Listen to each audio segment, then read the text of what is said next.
And so I came out of the store and I was headed back towards my apartment, and I felt this absolute searing pain in my neck and my shoulder, and got hit to the ground. When I looked up, there was just bullets flying over our heads across the whole parking lot, and the girl that I had just paid for the Boerewors rolls.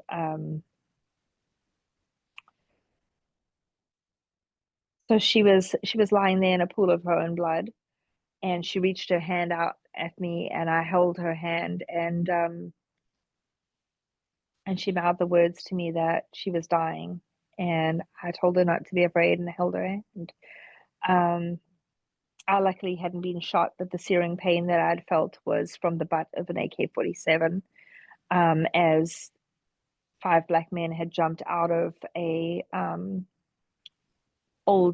the old sedan pickup trucks that you get, like the old farm trucks, the Apple truck kind of things. So we had different cars than America. So we had a lot of Toyotas, um, and then we had a car called a Nissan. I don't know. Yeah, you guys have Nissans here too. And they would make a thing what we call a bucky, which is a truck, but it's a flatbed truck, or it had sides sometimes, but open cab, just a front three-row front seat. And then we would all pile in the back. It was back in the day where you could put 20 people in the back of the pickup and drive around and nobody stopped you. So I guess the guy had jumped out from the back of the pickup, and it hit the gun into my shoulder and knocked me to the ground, thankfully. Otherwise, I might also have been shot.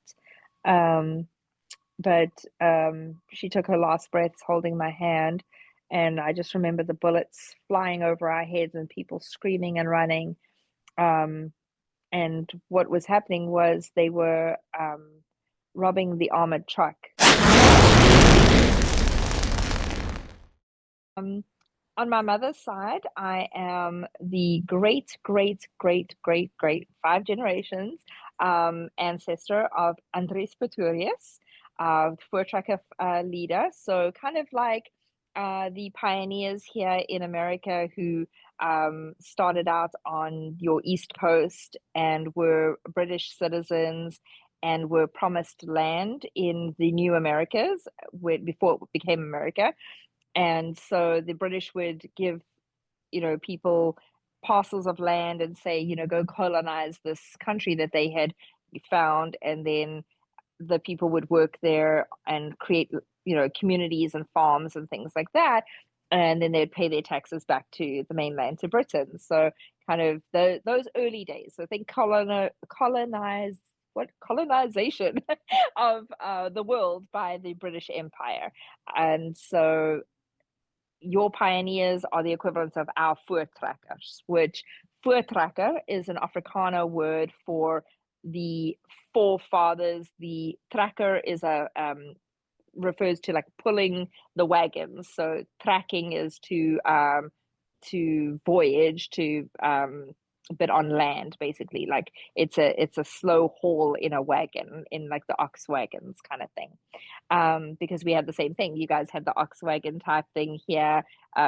Just that kind of parallel. So back in the day, during that, so my great great great great grandfather, he was one of the Dutch that came across to South Africa, for the promised land and new adventures and new horizons, and to claim his stake. And so just as the Americans wanted their own country and wanted to separate from England and not pay taxes back to the British, and not have to have their men fighting in the British wars and all the things that Britain was doing, the Dutch decided to do the same thing. They wanted their own land and they wanted their own country. And so that's the Boer Wars, which are the farmer wars, Boer meaning farmer. And those were the Dutch Afrikaners fighting the British. And so they succeeded, and South Africa became South Africa and its own country and its own leadership. And my grandfather headed up, he was the first president. And then we have another president further on down the line again after that. But Yeah, so some very deep, rich heritage in South Africa, so original heritage. And so that's on my mom's side. And then my dad's side is British English, very. I remember my grandmother, no elbows on the table, and I remember getting my mouth smacked for saying shut up to my brother one time. So very prim and proper English, high tea, that kind of thing. My granny pink spots, just tiny 5 foot lady, but powerhouse lady. So that was my grandmother. And then my grandfather, I didn't know much of his heritage. I actually have been doing ancestry.com and kind of learning more of the heritage and asking more questions. I did know, though, that his family were from Russia, and that they were delegates in Russia. And during Stalin, kind of that era where they were killing off anybody who was in politics or anybody who was in any kind of form of, I guess, royalty or high society.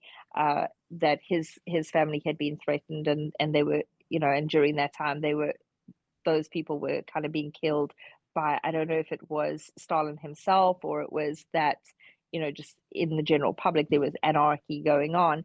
But I know that his family fled and ended up in England, and then South Africa. And I'm not sure the whole history. He was a very dear person in my life. And the inspiration and aspiration behind me being an artist, I was probably his favorite grandchild. And so the name of my business, the Cat's Whiskers Art Studio, actually comes from him.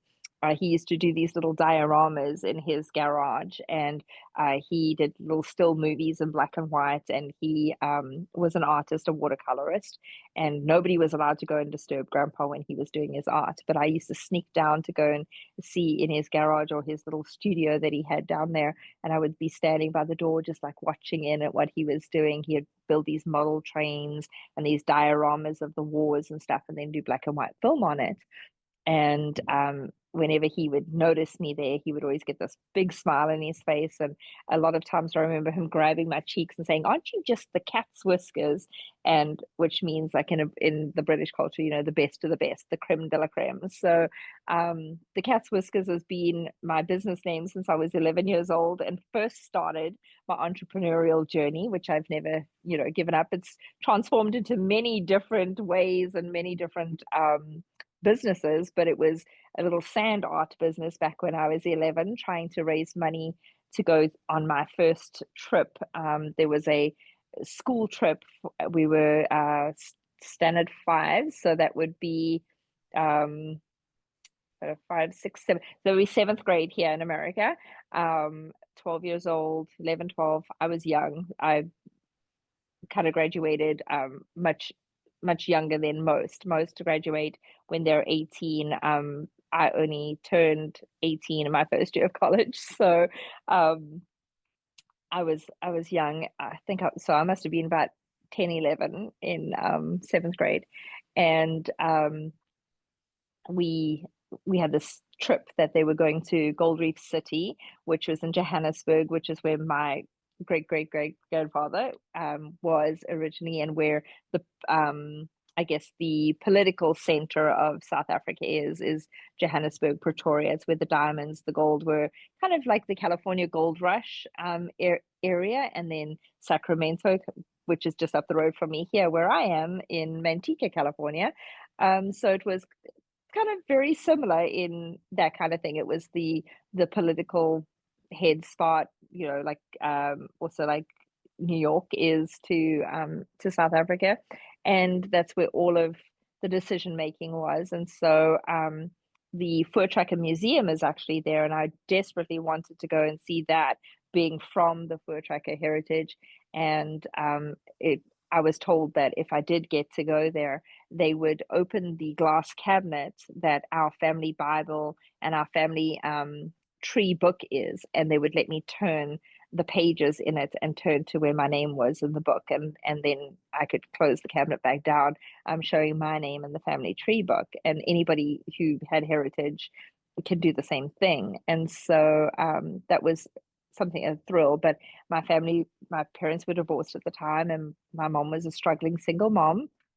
Know the feeling, and she couldn't afford to send me, and so um, she sold chickens and plants and stuff, and I guess I get my entrepreneurial side from her too.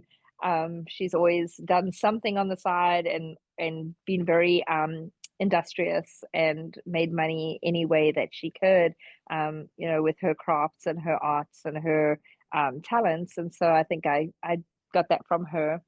And then she also, had to go to work after my parents divorced, and she was a secretary for the municipality in our town for the mayor at one point, and then the front desk secretary, and then she moved on to the health department, and she was their clinical clerk, and she retired from there after many many years of working there. So she's still in our old family home, the same home I grew up in. Yeah, and beautiful, beautiful home. She actually was just sending me some pictures the other day and telling me how much the house is worth. And I'm like, gosh, I mean, we grew up poor. That was a poor house. Now it's a beautiful $1 million house. I'm like, well, million rand house, not quite $1 million house, but it might as well be. I know if the exact same house here in California would probably be a couple of million because it's on 2 acres. It's a brick home with a swimming pool. It's got a little granny cottage on it that is its own little house, and she has got a green thumb like no other. Oh my gosh, the orchids and the bromeliads and the roses and the palm trees, and just it's like an oasis. Just an absolutely stunning, beautiful, beautiful gardens. Lives simply inside the home, but the gardens you would think was something out of a magazine. And she has been featured in Garden and Home magazine at our home when I was little. So if they saw it now, I'm sure they'd want to feature it again. It's just an absolutely stunning oasis. And Africa is, albeit all of its issues and the economic and political climate that people live in and in there. It is just an absolutely stunning, beautiful place to live, and the culture is something else. You will never find, never be able to beat the South African culture. But then I think I have friends who are Greek and they say the same thing, and it's we all have our you know our home and the things that we're used to. But there's just something, the hospitality of the South African culture and the pride and the spirit and the determination and the courage of a South African, and the hard work. I mean, they're probably the hardest workers you will come across. Just very determined, strong-willed people. And I mean, it dates back to our ancestors really, forging the land as pioneers and, you know, taking that red dirt, dry, bush felt, and turning it into farmland and making it prosperous and making it an economy that used to be something to be reckoned with. Um, you know, we have a sordid history with apartheid, and we have, some things that were done wrong and some things that were done right, and some things that the rest of the world probably will never kind of really understand or grasp.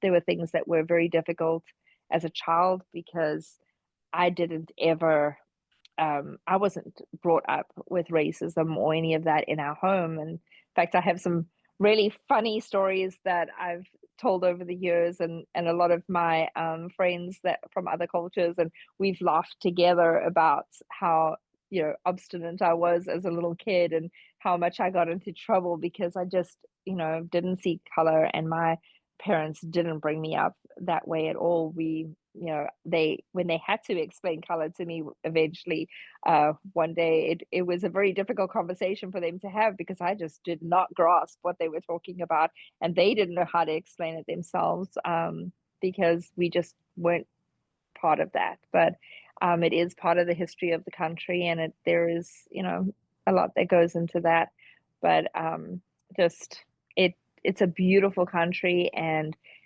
um, we've had some really good high points in our country when um, I was in high school, 1992, matric, which is your 12th grade. Um, Apartheid was disbanded, and Nelson Mandela was released from prison. And I remember it very distinctly. We had the first interracial schools and mixed schools, and my best friend was the first Black girl that was in my class. And it was just, I just didn't, like I say, I didn't see, what there was any issues or anything, and she didn't either. We were friends. It wasn't about anything, but it was hard not to face some of those truths when I did see things, and I was angered by um, the injustices in the world, and so. Um, yeah, life was just very different there, and there was a lot of hope. During apartheid times, South Africa was very independent from the world. It didn't need the world. Industry was really, we were self-sufficient. It was a very rich country. And then, after that, there was a lot of fear in high school when apartheid did break apart. Um, on both sides of the coin, everybody was very worried whether there'd be a civil war, whether, we could all unify as a country. And Nelson Mandela definitely did that for us. He wasn't always that person. He went into jail for valid reasons. I grew up as a little kid. I had to know what a landmine was. I had to know what different bombs looked like, missiles and stuff. We had a poster in the classroom, and we could identify, Russian missiles and landmines and, all of these things because schools and churches were targets in the fight against apartheid. And so it was a very scary time. There were hospital bombings and church bombings and school bombings, and it was a reality. We would have the police force in there scanning with the dogs on a regular basis. And so, you know, everybody was fearful in our country, but he definitely rallied us all together, and that year we won. Speaking of the South African culture and our strength as a nation. We won the World Cup rugby that year, and he was out there on the field and uniting us, and we all sang for the first time the new national anthem that has a combination of English, Afrikaans, and the African language, the Ikosi Sikelele, and goosebumps to this day when I proudly stand with my hand on my heart and sing the song. And that day, I remember I was putting myself through college working in a bar. So we were in the pub, and the pub was full. And man, that final kick when we won that game, and the entire bar just erupted, and everybody, black, white, colored, in between, we were all hugging on each other and kissing each other and saluting our drink, and we were one nation. And that's what it was across the entire nation, was like that. And just so much hope for our country, and so much joy, and nobody saw color and nobody saw culture. We were all South African, and it was just phenomenal. And and that was his message, and that's what he preached. That we need forgiveness, and we need unity, and we need to put things that happened in the past behind, and move forward. And so it was a very rich time, and a time that was a lot of hope. But unfortunately, he was an elderly man, and his predecessors didn't quite feel the same way.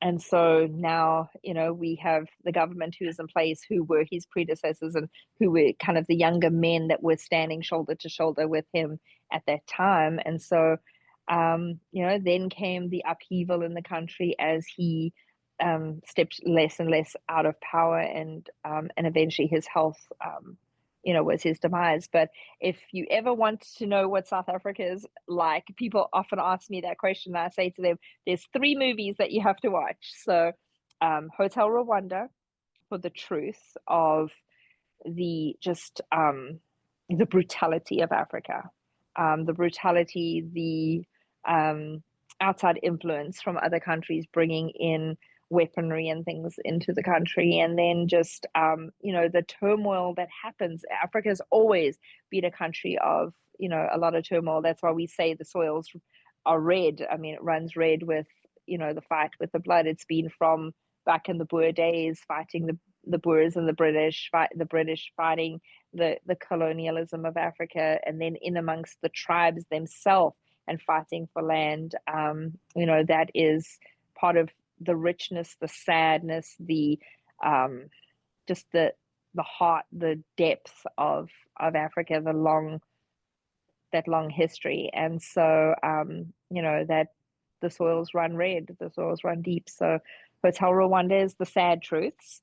Lord of War with Nicolas Cage in the truths and the humor to it. When he lands the jet plane onto the runway and he's like, well, what are we going to do with this thing? And he's talking to the bad guy in the movie, and he says, don't worry about it, just take your bags and get out of there, it'll be fine. And then you see this him walk off, and then there's a screenshot of like the sand and the grass is moving, and then next minute you look and there's a little plain tire rolling down the thing, and there's this young boy rolling it away, and you look back and there's nothing left of the plane. It's like a couple of pieces of like tiny little chunks of metal like this big kind of on the floor, and the plane is gone and everything is gone. And humorous but not so humorous, just the other side of things. And then you watch the movie Invictus, which is about the Rugby World Cup and about Mandela and the reunification of the country and bringing us together. And that's the hope, and that's the future. And my hope for my birth country is that we find that again, because the reality is poverty, crime, corruption is a huge problem in Africa. And that's what brings me to my American story is, 25 years ago, 2001, I immigrated to the United States with a hope and a dream, the American dream, 2 suitcases, 25 kilograms each, $500 in my back pocket, and a hope that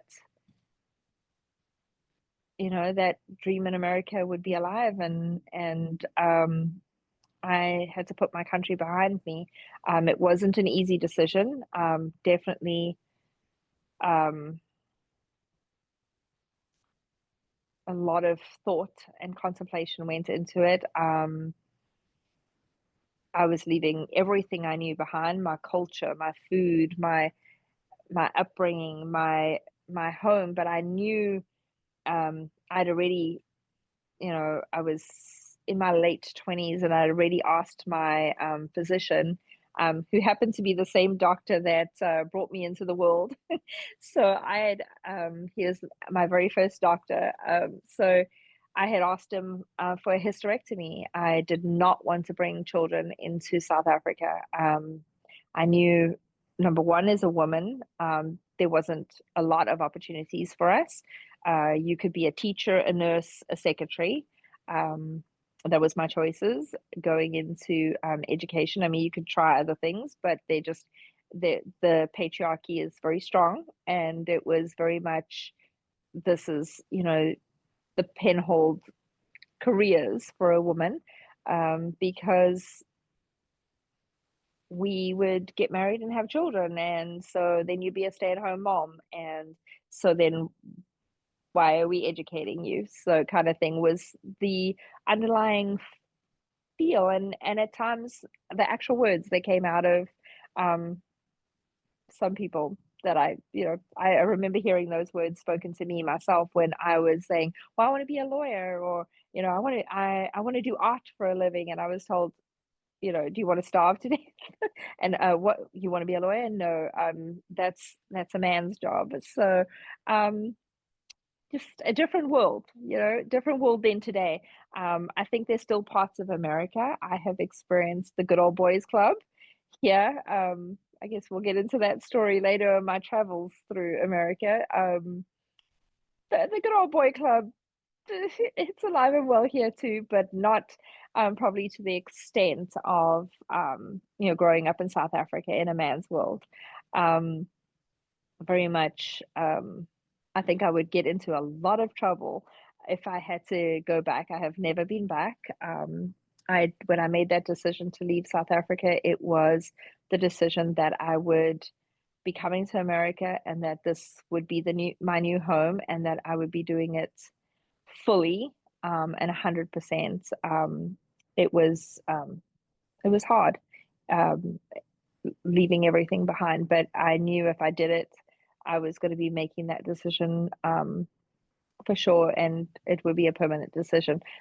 Yes, maybe travel back, but um, I honestly wasn't thinking of traveling back, particularly because when I did make the decision, finally, it crossed my mind. I thought about it, but I hadn't really made it. But when I did finally make that decision that this was it was because of a very violent incident that happened. I lived in an apartment complex that looked down onto a strip mall with a shopping center down there. So kind of like a Save Mart shopping center or so, and kind of that kind of thing. But it was called Knowles, and I was doing a course at the time. I love to study, so I'm always studying something. As Kathy would have probably mentioned in passing that I've studied so many different things and so many different careers and all this stuff. So one of my studies was I was doing sports massage therapy and trigger therapy and sports medicine. And I was doing this course and it was a Saturday course and we were having a potluck that day and I was making my famous potato bake and I needed cream for it. So I left my potato bake up in the oven in my apartment, ran downstairs across to the little strip mall, like across the street, like basically just the parking lot of our apartment complex. And there was a girl setting up outside of the store, which is very common in South Africa. How in America, how you have your taco trucks everywhere. Well, we have normally a girl or scouting group or um, even sometimes it's just a mom and pop who are raising money, like my mom had done to try and pay for my trip, that 12th grade trip I was, or 12th grade uh, seventh grade trip I was talking about, just to sell food at outside of the shopping center. You can go in, ask the manager, and they would say yes, you could, and you set up a plastic table, throw a tablecloth over it, put up a little what we call a braai or a braai, and you would call a barbecue. So little, but ours is charcoal, not gas, and there we would braai or barbecue a series of kind of sausages, but they're not. We call it boerewors, but boere meaning farmer and wors meaning sausage. So farmer's sausage, and it's a very unique type of sausage. It's kind of like a German sausage, but not quite. It's very unique to South Africa, its own spices, its own whole thing, very influenced by the cultures of South Africa. We have a large Indian community, a large Creole, French community, the Dutch community, the English community, and then the African cultures. And there were so many, there's over 100 and something tribes throughout Africa, and even just in South Africa itself, um, several different tribes in each city, basically. And so there's this cultural. I want to say potjiekos, but you know what that is either. So like a stew, a cultural stew. So potjiekos is like these black witches kind of cauldrons with 3 legs, and we cook a type of layered stew in there that is very common, a Dutch Dutch style pot, Dutch style cooking, but again, very influenced by all the other cultures in South Africa. So very unique to South Africa too. But I digress. Anyway, so there she is. She's making these boerewors, these sausages. And so I paid her for some because she was just setting it up, ran into the store, went and grabbed the cream I need for the potato bake. And I told her, I'm going to go upstairs. I'm going to, put this in and I'll come back down and I'll come grab these sausage on a bun and leave those upstairs. At the time I had been living with my fiance that was there. That I had been dating for quite a while in South Africa. And so he was at work. He worked for Toyota. He was a jigs mechanic who built the machines that built the cars. And so he was at work, and I was leaving him some things for when he got home from work and he could then have for lunch or dinner or whatever while I was at my course. And so I came out of the store and I was headed back towards my apartment, and I felt this absolute searing pain in my neck and my shoulder, and got hit to the ground. When I looked up, there was just bullets flying over our heads across the whole parking lot, and the girl that I had just paid for the boerewors rolls.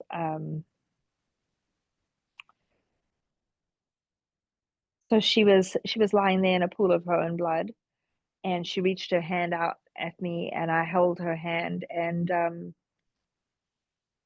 she mouthed the words to me that she was dying, and I told her not to be afraid and held her hand. Um, I luckily hadn't been shot, but the searing pain that I'd felt was from the butt of an AK-47, as five black men had jumped out of a the old sedan pickup trucks that you get, like the old farm trucks, the Apple truck kind of things. So we had different cars than America. So we had a lot of Toyotas, um, and then we had a car called a Nissan. I don't know. Yeah, you guys have Nissans here too. And they would make a thing what we call a bucky, which is a truck, but it's a flatbed truck, or it had sides sometimes, but open cab, just a front three-row front seat. And then we'd all pile in the back. It was back in the day where you could put 20 people in the back of the pickup and drive around and nobody stopped you.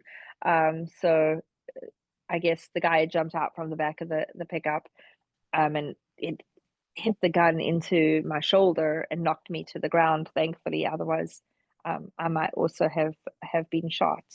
Um, but she took her last breaths holding my hand, and I just remember the bullets flying over our heads and people screaming and running. Um, and what was happening was they were robbing the armored truck. The Brink truck had arrived to come and either pick up the money or drop off money, whatever they were doing. I don't know. I remember seeing the guys holding those metal cans that they hold with the money, um, and then just the bullets flying from the security guard on the one side at the men, and the men flying the bullets across the crowd. Um, and then I don't remember anything else. I remember being back upstairs in my apartment, and I was holding this raw potato bake in my arms, and I had like the potato bake all over the front of me, and I was like kind of shaking. And I'd obviously pulled it out of the oven with my bare hands, and had not even felt it. And I was just holding this thing. Um, and I must have poured the cream in it because, as I said, I had the cream and stuff on the front of me. And my neighbor, to the right hand side of me, came running out of her apartment, and she was somebody who would get on the CB radios, and she did. She worked from her home. She had a home office studio, and she would relay the messages, I guess, on the CB radio and police scanner and whatever. I'm not exactly sure what her job was. It was something to do with that. And she was like, "Are you okay, Tracy? There's a shooting down there. Are you okay?" And she just kept looking at me, and I was like, "There's a shooting," and I remember being in a complete daze. And then I ended up, and I don't even know how, if I drove myself or if I was driving with somebody. I think I drove myself actually to the course with this raw potato bake. I remember standing at the table with this raw thing and people looking at me kind of strangely and then saying, but it's raw. And then somebody else like trying to like clean the front of my shirt. And I don't even think I told them what happened. I think I was just like, oh, and just like in a daze kind of thing. I don't even remember the rest of that day. I remember we had class. I remember we had the potluck. I remember just like I can hear like the people talking, like I'm watching a movie or something. Everybody's talking and milling and there's laughing and and I'm just, I don't know, like comatose, but there. Um, and I kind of walked through life for a couple of weeks like that until eventually things started shutting down in my body and I stopped being able to function properly. And I ended up in my doctor's office and he couldn't figure out what was wrong with me. And he was doing blood tests and I was having migraines and I was just not able to eat and I was losing a lot of weight and I was super, super skinny at the time, as our food in South Africa is so different to the food in America. Goodness, like I could eat the exact same food in South Africa and be stick skinny. I was like less than 100 pounds when I came to America. But I don't know what you all put in your food here, but all of my foreign friends complain about it, and so yeah, it's just yeah. That's a whole other soapbox for me to get on, but which I won't today. But yeah, I was sitting in his office, and as I said, he was the doctor that had seen me since I was a baby, like hours old. And I remember him just getting so mad with me one day, and like, we've done all these tests, there's nothing wrong with you. I don't know why you keep losing weight. What, your hair is falling out, you're getting sick, you can't eat, like your migraines, you're not functioning, just you can't articulate anything with me. Like, I don't know what is going on. And he's just slapped my face like really hard. And I remember just crying and crying and crying in his office, and it all came out. And I relayed what had happened, and he's like, "Well, thank God." And I remember him sitting down in a chair in front of me and just, kind of like holding my shoulders, and we were sitting there, and he was crying with me. And he prescribed me, he wrote this prescription out, and he said, you're going to have to go on antidepressants, we're going to have to get you in counseling, we're going to have to do all these things, you have to snap out of this, you have to get your life back together. And I had come to America in 19 just right after I had finished college, so it was, I guess, 1990. No, maybe before 2000, actually. Yeah, because the whole millennial thing was happening. The world was going to end in 2000 when the clocks hit. So yeah, 1999, I came to America. It was my dad's 50th and my brother's 21st, and my mom and myself came over to celebrate with him. We'd come over for a 4-week vacation, and in Sacramento. My dad was living in Sacramento, and so it was before I immigrated. We just a short vacation, and I'd met all my dad's friends and everything like that. This was before the shooting. Um, and so backtrack because you need that piece of information to understand the next part. So then, I leave his office, the doctor's office, and I go to the same Knowles shopping center, still living in the same apartments up there. And right where, I'd got the gun had hit my shoulder, right at that corner where it happened to land on the floor there. That corner store was a pharmacy and had been a pharmacy since I was a tiny little girl, always had been the pharmacy there. And so I walked into the pharmacy, handed my script, and they said it was going to be a hot minute before my script would be ready. I had to wait. So I was wandering around in that pavilion, the same place where it all happened. And there was still kind of like a mark on the floor, like a stain, where the blood from had been 3 people killed and injured that day, including that girl. And I kind of walked over where it was and kind of talked to her. I mean, obviously she's not there, it's months later.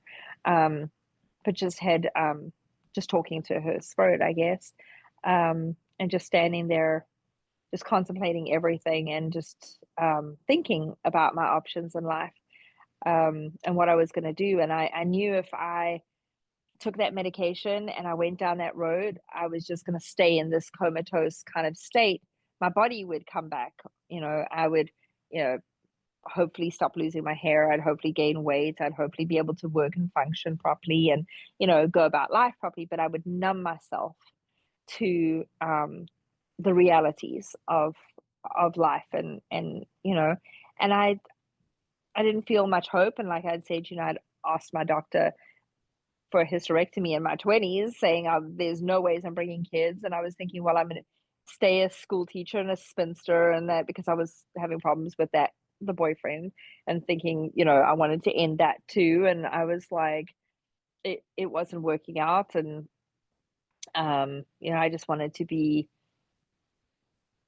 somewhere else, anywhere else but where I was at. And so right next door to the pharmacy was a travel agency. And I was looking at the posters in the wall on the glass there, and there were some pictures. There was the Statue of Liberty, an American thing behind it, and it was saying, these trips to America, and these, that's uh, the the land of the free, the home of the brave. Then it was before that meant anything to me, which it means a lot to me now. But I'd only had that one trip to America for a couple of weeks, visiting my dad and my brother, and and just seeing Sacramento and San Francisco and Tahoe, just the main spots. And I loved it. I loved the trip and everything, but it wasn't going to. I had no intention of moving to America. I was like, oh no, that's not the place for me. It's too big, too loud, too much. The food's different, everything's different. McDonald's, yuck, that kind of thing. I was like, so not in the frame that this was something that ever would happen in my life. I was, before the incident at the Knoll Center, it hadn't dawned on me that I was going to ever immigrate. It was a nice place to visit my dad in America and my brother, and then come back home. But that incident changed the trajectory of my life, from I'm going to be a school teacher and maybe a spinster with my 12 cats and in my little cottage out somewhere, to the fact that, yeah, maybe this is an option. And like I said, I'd met some people out here in America when I'd visited, and one of them I'd kept in contact with, and we had talked about, he was also a South African. He had immigrated, and made a good life for himself. And, we had talked about immigration. I'd laughed it off with him. I was like, oh, yeah, no, good luck to you. Enjoy that. Enjoy your American dream and stuff. And just, I'm good, thanks. But I don't know. I was standing there looking at the stain on the ground, and looking at the Statue of Liberty, and looking at the pharmacy, and thinking, I'm standing in a crossroads right now. And I got on the phone, I called him, and I said, I have no means, no way to get to America. When I was there, you said to me, if I ever came to America to look you up, that if I wanted to come to America, that you'd be willing to help me out. So you want to put your money where your mouth is. If I go into the pharmacy, I'm taking the medication. That's it. I'm pretty much done. Or, I can come to America and we can see what happens. Was going there as a friend, not anything. But it did end up getting romantic after that. But that wasn't the intention at all. But he said, yeah, look, I'll buy your plane ticket and you can pay me back. I can hook you up with the job. I can hook you up with the South African club and all the members here, and introduce you to people. You can go stay with your dad. My dad would be thrilled with that idea. Both his children living with him, but he was excited, and he was, after the fact, after I'd already made the decision and said, I'm coming. Hope you hope you have a couch for me, kind of thing. But yeah, so he said, put the travel agent on the phone. And so I handed the phone to the lady and I said, yeah, and he booked the flight. And it was 2 weeks later. I I wrote my a Dear John letter, signed over our lease. Well, our we owned the apartment, the mortgage, my ex and myself together at the time, signed over the mortgage, um, signed over the bank account and all of our money in the bank account. I didn't want any of it. I didn't want anything. Felt guilty about leaving. It wasn't the best way to do it, but like I said, things weren't working out with him. He was very controlling, very emotionally abusive, and I'd hit my wall there too. And so I left the Dear John on the table, and I drove to the airport, and I left the keys in the car and told the guy at our apartment block that he could have the vehicle. I had signed the pink slip over into his name and had given him the pink slip. I told him where to go find the car. And I said to him, the keys will be there in the car with the guy that watches the cars. I'll leave him the keys and some money to watch the car. And my flight, I don't even know what time my flight was. Say it was 5 o'clock. And they go there at 5:30 and go get the car, kind of thing. It was all, I don't know. I was 20 and wild and, my cryptic weird plans that I had in my mind of how this was going to go down. But yeah, $500 in my pocket, two suitcases with 25 kilograms each of only what I could take with me. And you immigrating, I was going back, um, you know, I couldn't take anything that of value or anything that was, you know, could could say that I wanted to stay in America. I didn't quite do it the right way. I was coming over here to test the waters. So had my visa, had my dad was a green card holder, so I had the application in for that, but it wasn't, you know, you there's a lot more paperwork you have to do, and I'd half done it and half not, but I was racing this, so I knew as soon as I hit land here, I had to make sure I get all of the rest of that paperwork in and all of that stuff because you at that time chain immigration was something you were allowed to do, but it's something you have to do very quickly once you hit American soil. You only have 2 weeks in which at that time, because that was the law at the time that had been passed in the 80s, allowing chain immigration. It is now since been repealed and there's no chain immigration, but at that time it was. And so if your parent was a citizen or a green card holder, which is a naturalized immigrant, a legal immigrant green card holder, then children of that or spouses of that person were allowed to immigrate. And so you could easily come across and get a green card instantly if you were under 21 and unmarried. And that's how my brother came across with my dad and my stepbrother. But myself and my older stepbrother weren't able to because we were already over 21. So you had to go through a very long, lengthy process, over 10 years of waiting. And you're at the bottom of the line. It's a lot of money, a lot of paperwork, a lot of hoops to jump through, but that's what the chain immigration process is. And so if you file in your country, you have to stay in the country where it was filed. If you file on American soil, then you can stay on American soil until they either pass it and give you your green card or deny it and then you have to go back home. And if you are sent back home, you cannot come back. That is the penalty of taking the chance of applying for the paperwork here on American soil. And that's how the chain immigration worked at that time.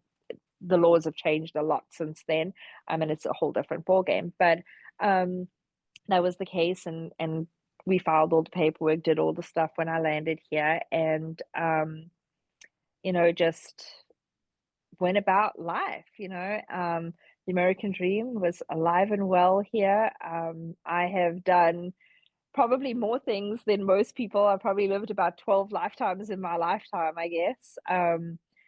I started off in our group of South African people that I'd met. I was cleaning their houses to make ends meet, and just help my dad with groceries and stuff, and you know, be able to get an old beater car and you know, have something to drive around, put gas in.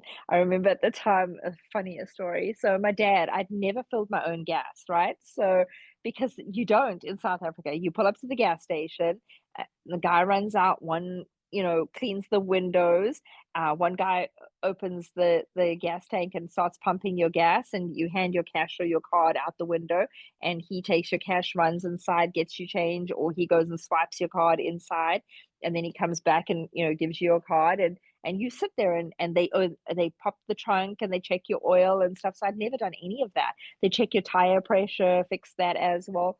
So yeah, so you've got this like pit crew team, like a Formula One pit crew, run out, you know, all these things. And so yeah, so there I am. My dad gives me $20 and he says, you need to go down to the gas station and fill the car, right? So I go down to the gas station and I go into the gas station. I say, oh, you know, he says, well, what tank are you on? I'm like, oh, number one or whatever it was, and hand him the cash. And my dad had said, it'll take a 20. So yeah, okay. So I go out there and I'm like trying to figure all this out and whatever. And it was 99 cents a gallon at the time. Yeah, right. Back in 2001, 99 cents a gallon. Gosh, we haven't seen that, have we, in years?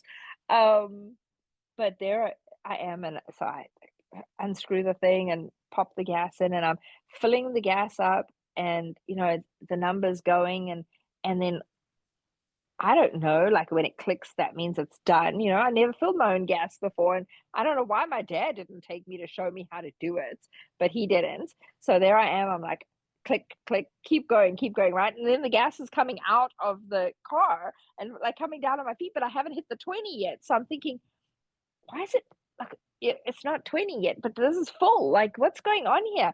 You know, and this guy next to me, he's shaking his head and he's like, what the hell are you doing? And I'm like, what? He's like, it's full. And I'm like, yeah, why? Is there a blockage? And he's just shaking. He must have thought I was the ditziest blonde on planet Earth. I don't even know if I had blonde hair at the time. My hair color changes like my careers change. But he was just shaking his head at me. And so yeah, he's like, stop, your tank is full. So I'm like, okay. So now I'm using the squeegee thing, trying to clean my legs and clean the side of the car. And I'm putting the thing in, and I'm laughing. I was so mortified. I drove off. I didn't even go get my because I didn't know like what to do. You know, there I drive off. I don't know, there was still probably about $5 or something left, that I hadn't got to the 20 yet, right? Um, so yeah, I don't even know where I was going that day, but it was, yeah, some of the differences between America and South Africa, I tell you. Um, yeah, schooling too. Gosh, school was very different. We had a school uniform. Um, yeah, I remember our white button-up shirts, open in the summer but tie in the winter. And if it was cold, you had to wear a tie as well. If you wore your blazer, so even a summer shirt had to have a tie and a blazer if you were going to wear your blazer. But if you weren't wearing your blazer, then you could have the tie off and the top button open. And then yeah, so school was very, very different. So I remember we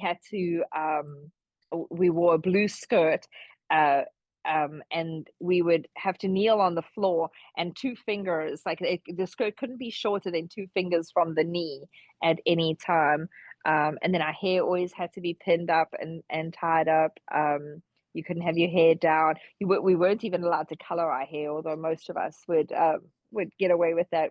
As long as it didn't have like streaks, so you couldn't do highlights and stuff, because that they knew it was definitely not natural if you had like highlights and stuff. But we all did perm our hair, right? So this was the 80s. So we in the 90s we all permed our hair, and we had the same what is that purple can of glue that we whoosh, popped our hair up with. Yeah, Aquanet or whatever it was. Yeah, we had that in South Africa too. But yeah, just so many things that are so different. Yeah, life growing up was just very different. Here in Manteca, we have a big South African group, and it's fun to chit chat with the others. And some of them are fresh here, just starting out. Some have been like myself here for more than 20 years. Some like my father, been here since the 80s, back when before even um, the country changed and apartheid was abolished. So yeah, just um, so much change.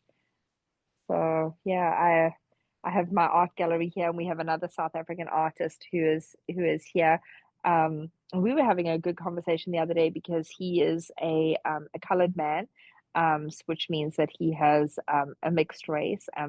He has his one of his parents is Greek and white, and then his other parent was African culture. And I think Xhosa is the culture from where he's from.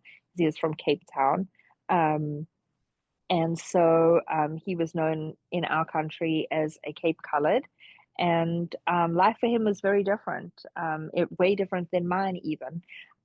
You know, the segregation and the cultural differences. And I think um, it breaks my heart. I think the colored people had it the hardest in our country because they weren't accepted by the black cultures and their own, the the cultures that were there and around. They were segregated from them, but they were also segregated from uh, the European cultures that were there too. And so they had their own area that they kind of stuck to with their own people. But um, I think it was very, very difficult. Um, he shares quite a bit of pain and in his heart, and we laugh about things, and we were talking about some funny stories about me putting my foot down. I wanted a birthday party, and that was the story of when my parents had explained racism to me, and I did not understand it at all.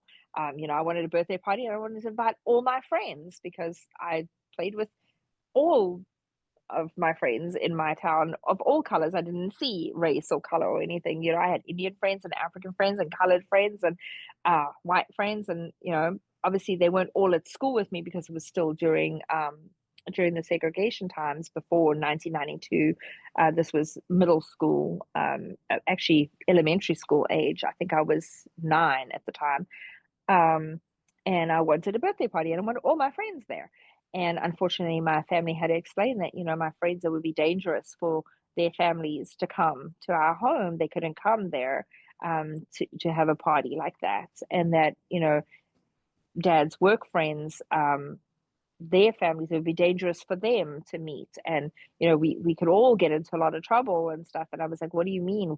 Why? Because gatherings and things like that were outlawed. You couldn't mix gather, and you couldn't that was seen as maybe it would be political or something like that, and we'd be planning or plotting against the governments, and just sad, ridiculous stuff, and stuff I will never like understand. But it sad part of our history, and I know America shares some of that too, um, in their darker parts of the history.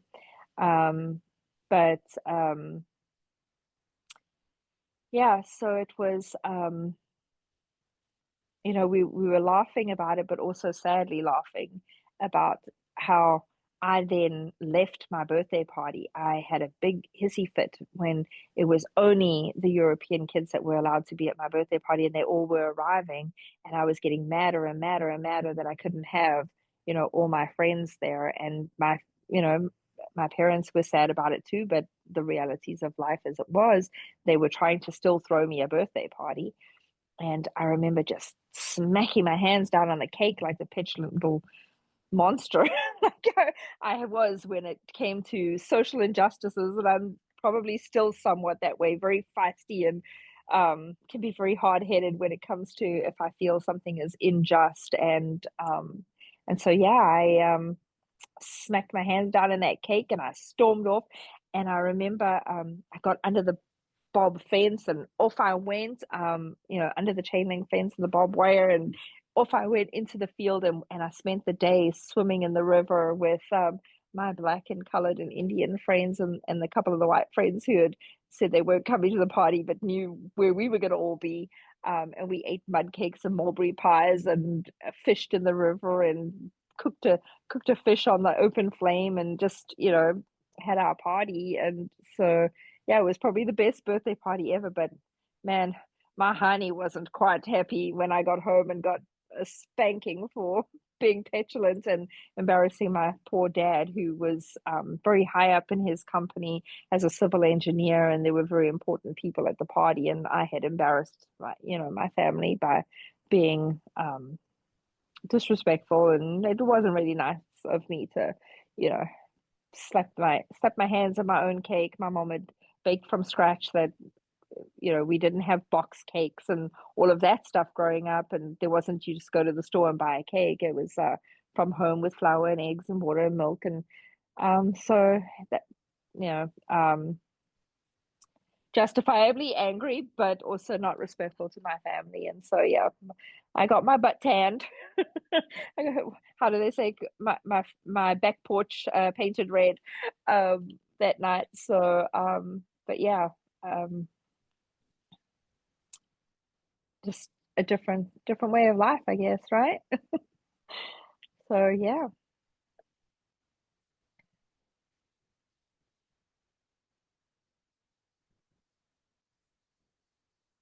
What are your thoughts about South Africa now? Um, well, there's just a lot of turmoil again. Um, a lot of pain. Still a lot of people struggling with, the battle of those type of things. A lot of people on the other side of that story, like, my friend Mono that I was talking about, being a colored man. Um, but I had, like I said, I had huge hopes, and so did everybody in the country, black, white, Indian, colored. We all really rallied under Nelson Mandela. He came out of prison as a very changed man. He had found his religious faith while he was in prison. He had studied while he was in prison, gotten, a master's, a doctorate, got his education, went in as somebody who was completely illiterate, who had never gone to school, came out fully educated, very, you know, like a Gandhi, just very pious, thoughtful man. Had really had time to reflect on things, and he was our great hope for our nation. But unfortunately, the men who were shoulder to shoulder with him at the time, one of them being the current president of America and his right hand man, current president of America, the current president of South Africa. Yeah, so um, uh, he was one of his so the he was one of his delegates, I guess, or someone who would um get have meetings with him and discuss, how things would go and stuff. And then the leader of the freedom, the youth group, Julius Malema, who is his now the president of South Africa's right hand man, and his kind of recruiter to their party, I guess. Um, they were just um, advisors at the time, or people that he would talk to get the feel of what was happening on the ground. And Mandela, I remember, and you can see it in the movie in Leviticus. They do quote this whole part where he says to them, "We've got to put the atrocities, the hurt, the pain, the hardships, all of that behind us, of what happened, because without love and without going forward in forgiveness, our country will always be in turmoil, always be in chaos, always be in crisis, always be a country of hate and division. And that's not what we want for our country. We've got to come together of all colors, all cultures, all races, for one South Africa united under one flag as one nation." And it was very impactful, and everybody felt that way. Everybody. I remember, um, holding the hand of the first Black woman in our town to vote at the voting polls where I was working. I was first year of college, and they were having the first open vote for everybody to vote. It was my first time ever voting, and I was like, I volunteered and I worked the booth, and it was like this whole 3 day long thing of prepping and getting everything ready, and then and having people. And she had walked for 3 days to get to that polling station to take her vote. And I remember she was so elderly, her barely like anything on her feet, like her feet were all tore up and everything. I remember looking down at how hard it had been to cast that vote. And she was crying, and I was crying, and I locked arms with her, and I was holding her up, and she was holding me up, and we walked towards that first booth where she got to cast her vote. And I had to read each line for her so she could make her mark. And she, couldn't write and couldn't read, but she marked her X, and she cast her vote, and she folded her paper, and with all the pride in her heart and soul, and dropped that vote in and made her vote. And was at the time the proudest moment of my life, other than in August of this last year, 2024, when I pledged my allegiance to the United States and became a US citizen. I think that's now topped the proudest moment of my life. But that day, casting that vote with her was momentous. And there was so much hope for our country, but unfortunately, many of you probably witnessed the president of South Africa coming to America and denying the white crosses on that freeways, and the thousands of white crosses of the farmers and the people, and not just farmers, the farm workers. So it's not just white people that those crosses represent. There are Black people that are there. There are children. There are women. There are men.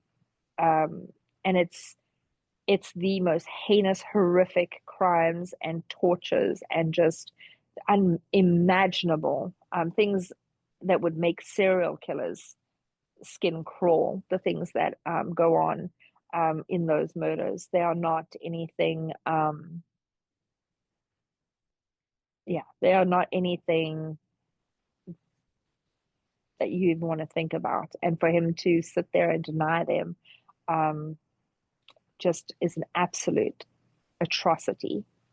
And it was a slap in the face. And it really made, how hard that decision was for me to immigrate 25 years ago, and even harder. I thought I'd made that decision. I thought it was good. It took me so many years and thousands, $30,000 and 13 years to get my green card, and then another couple of $1,000 and 7 years to get my citizenship.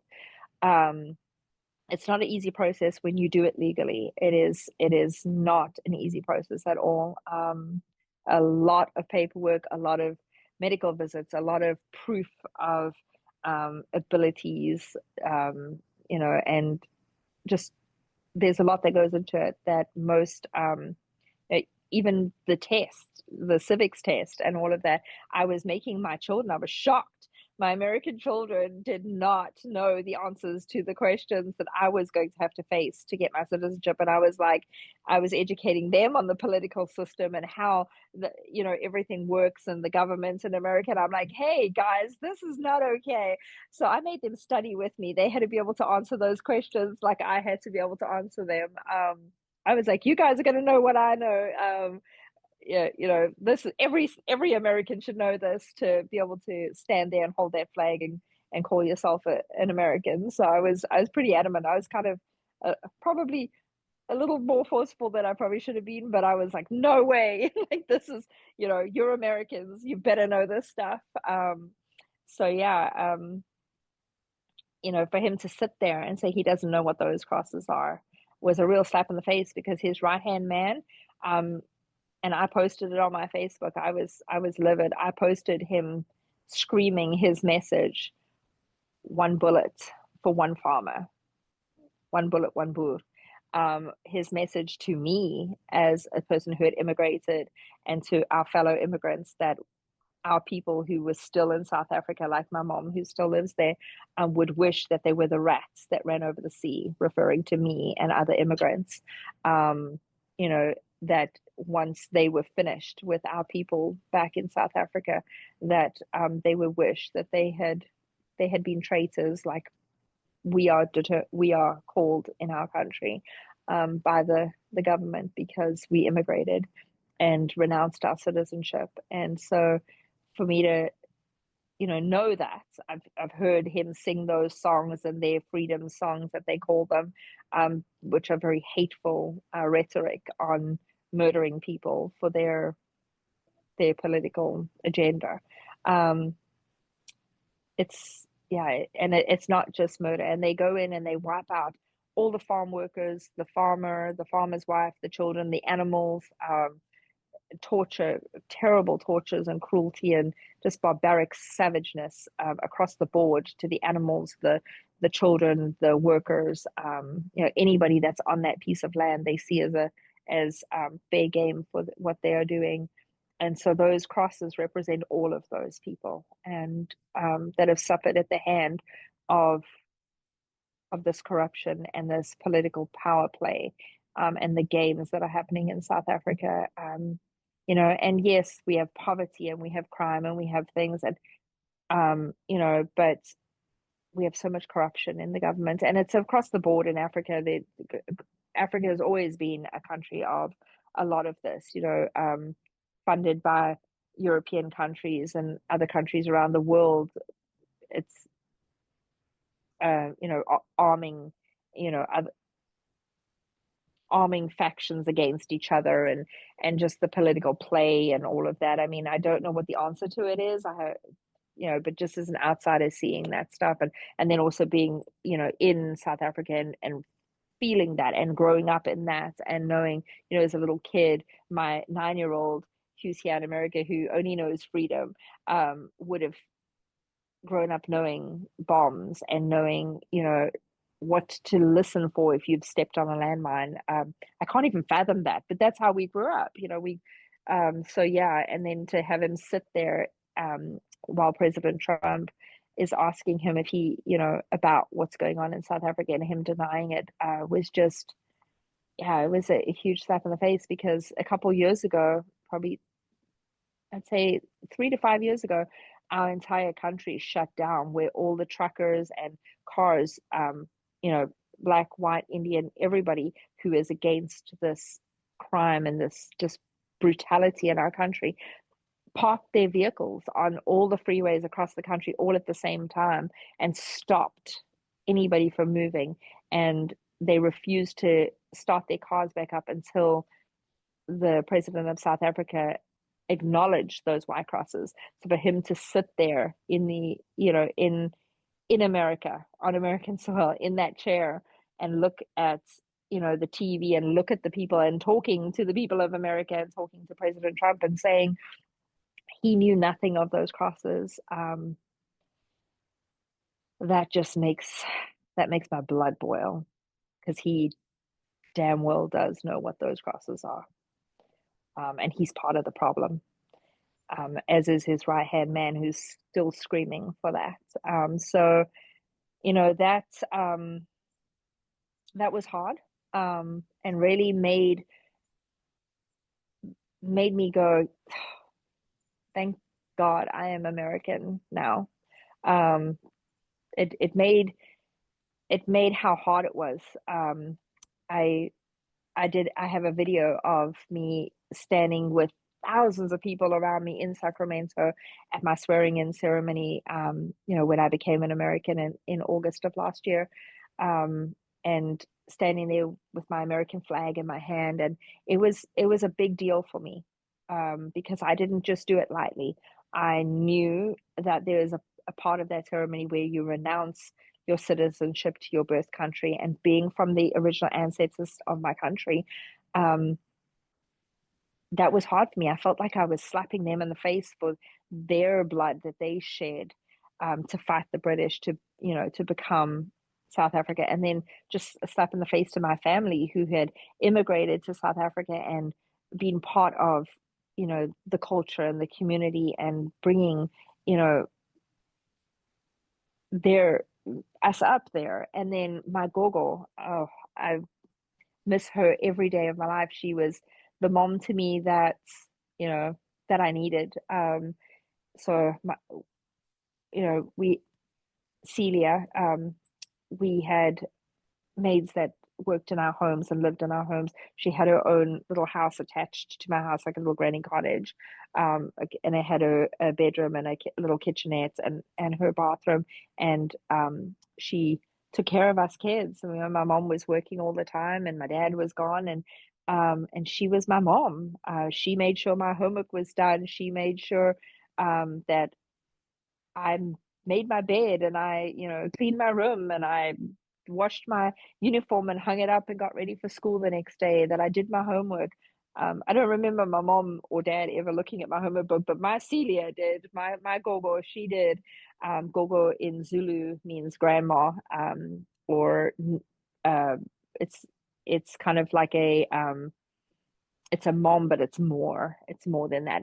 She's, this very important um, leader to you, and grandmother, mother, matriarch to you, basically. And so, yeah, and I remember when I immigrated to America, I used to call her on the phone a lot to talk to her. And I remember when I was cleaning houses when I first got here, she was so mad with me. She was like, I didn't go walk to your school to pick you up and walk home. I didn't do your homework with you. I didn't know, Tracy. No, I didn't do all these things for you to be a maid. You put that down and you go do the good things. You go be a teacher. You go do the things. That she cried and I cried, and she was adamant that she had sacrificed so much, and I was not going to be cleaning toilets for a living like she did. And it made me cry. It woke me up quite a bit. Because I'd never done my own laundry before. Delia did. You know, I had, like, I'd never filled my gas tank before, like I told you that story. It I had grown up in that, so I didn't realize, that what was what happened around us, but also, like, my life had been just so different. And then being an American, having to do everything myself, and now raising kids in America, and knowing, that I do it all. I wash the laundry, I cook the meals, I clean the house, I check their homework, I, all the things that my gogo had done, or that, you know, our garden man had done, that I'd grown up with. I remember so many times sitting in the wheelbarrow and him wheelbarrowing me around in the yard, and laughing, and him teaching me about the plants and nature and stuff. It was just something that was just so naturally around us, and just was a natural part of how life was.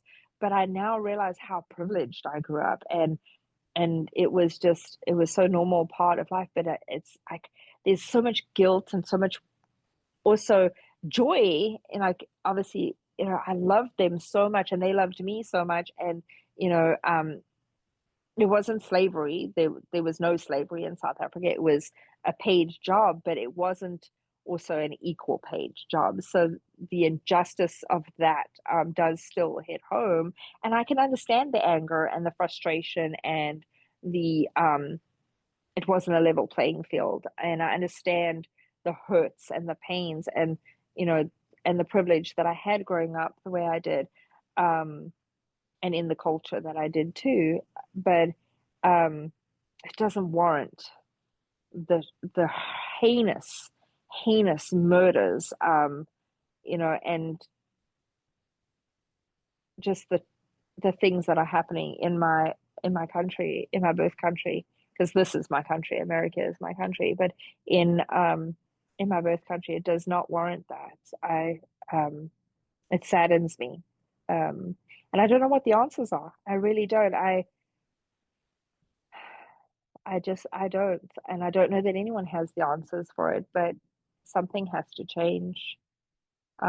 People have to find the spirit that Mandela brought um, when he became our president in, you know, back then in 1993. Um, and maybe there's hope. Maybe someone gets born in the new South Africa without the hate, and maybe we have hope. Maybe that's a tall order. I don't know what the answers are to that, but I know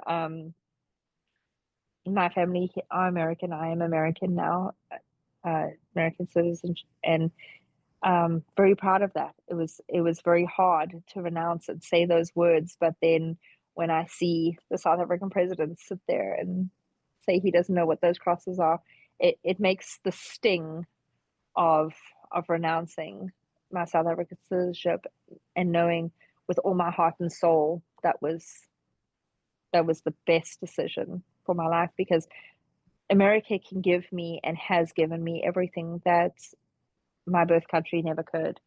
Um, and so I am fiercely American, fiercely patriotic to the red, white, and blue, and um, stand for the flag and love this country. And it is the land of the free. It is the land of opportunity. You can be and do anything that you can imagine in this country.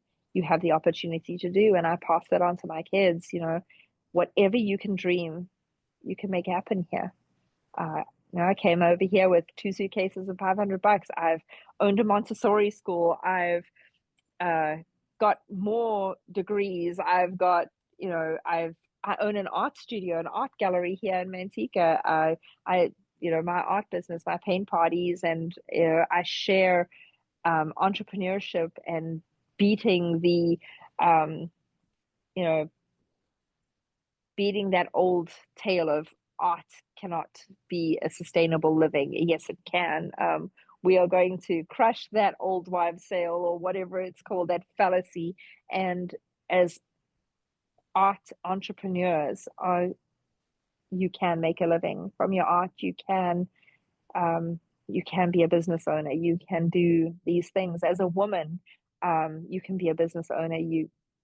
You're a huge aspiration and inspiration to me, Kathy, and all that you've done. To me, you are Miss Mary Kay. I've done Mary Kay, got the privilege of meeting you. Watched Johnny, your son, just step into your shoes, and just I remember him as a little boy and tutoring him, being a school teacher, taught in the public schools, taught in the private schools, taught in Montessori schools, and then owned my own Montessori. Had a farm in Wyoming, oh, good old boys club of note, right? Um, Lived off the land, like all these things. So yeah, this is the greatest nation in the world. Um, the nation of such opportunity and such promise, and yeah, I hope we can get past some of the things that are happening here. There's some parallels I see, and I won't get into it because I promised that I wouldn't, and we said keep that out of things. But yeah, I hope that as an American nation, we can really look at how privileged we are, all of us here in America, all legal immigrants, all those that want to come over here and make a new life for themselves and legitimately want to become an American citizen and be a productive citizen in this country. The opportunities are boundless. What you can dream, you can achieve. We all have that. So, proud American here. Thank you so much, Tracy. That was amazing. Oh my gosh. Oh my gosh. That was so good.